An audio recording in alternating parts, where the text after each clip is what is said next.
Hello everyone, good morning. সুনিতার পৃথিবীতে তোমাদের সবাইকে স্বাগত। বন্ধুরা, আমি আশা করব তোমরা পৃথিবীর যে যেখানে আছো সবাই অনেক ভালো আছো, আমিও ভালো আছি।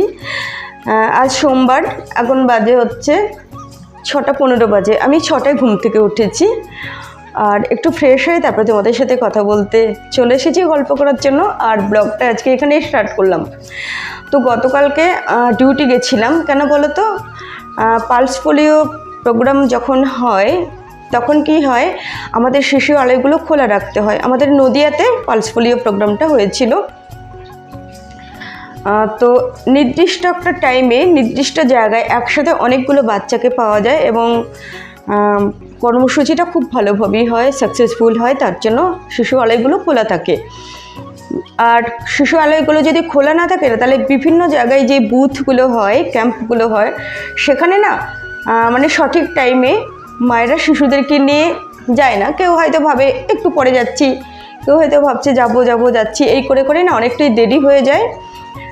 তখন একটা চাপ সৃষ্টি হয়ে যায় আর কখনো কখনো কোনো মায়েরা যায়ই না। আর তখন যারা প্রোগ্রামগুলো করে তাদের তো হোম ভিজিট করতে হয়। সেই হোম ভিজিট করতে গিয়ে যদি দেখে অনেক ডিউ হয়ে রয়েছে, তখন তাদের একটা প্রবলেম হয়।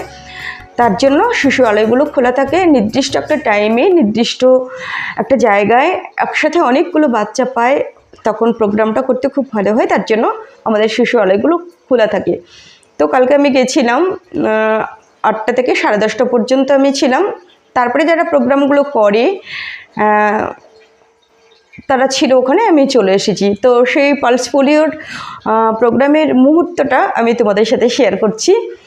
তো গতকালকে এটা শেয়ার করা দরকার ছিল, কিন্তু এডিট কমপ্লিট হয়নি বলে করতে পারিনি। তো আজকে তোমাদের সাথে সেটা শেয়ার করছি।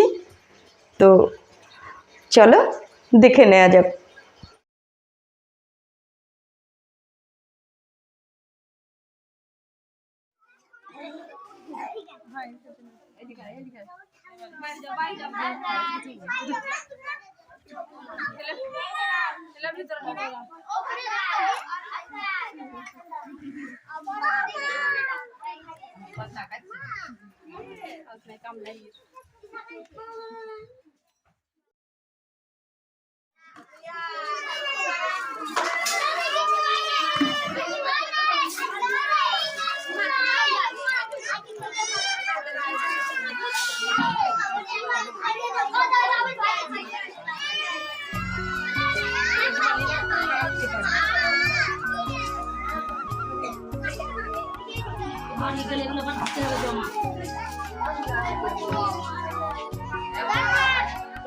দেখি দেখি